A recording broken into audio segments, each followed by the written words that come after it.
Welcome to Brain Vision. So here we can say that we're going to assume that there's no dissipative forces, and essentially we're simply going to say use the law of conservation of energy. So for part A, we can simply say that the energy at the bottom would be equal to the energy at the top. At the top, we only have a gravitational potential energy.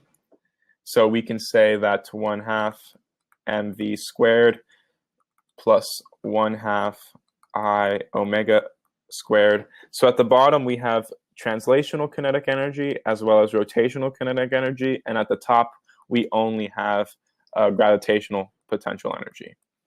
And we can then say 1/2 mv squared plus 1/2 mr squared, which would be the moment of inertia, multiplied by omega squared. We're going to say that omega equals v over r. Therefore, omega squared would, of course, equal v squared over r squared. And this is equaling, again, mgh. Therefore, we can say that h is going to be equal to v squared over g. This is going to equal 3.3 meters per second squared divided by 9.80 meters per second squared.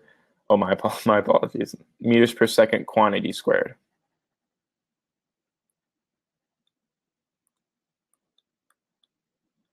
And then divided by 9.80 meters per second squared. This is giving us a height of 1.111 meters.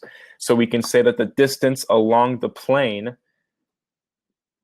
d would be equal to h divided by sine of theta. So this would be equal to 1.111 meters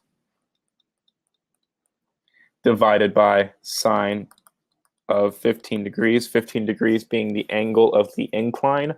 This is equaling 4.3 meters approximately.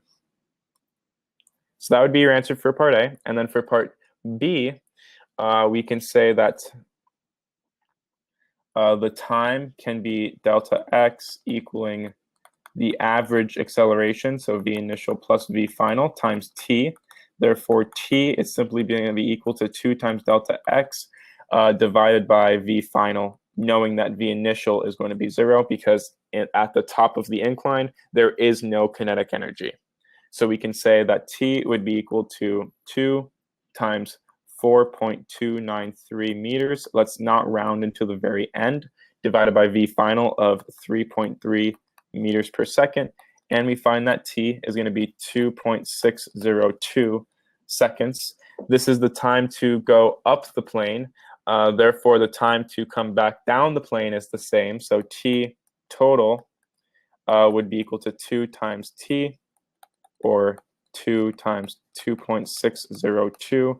This would equal 5.2 seconds approximately. So this would be the time essentially for a round trip.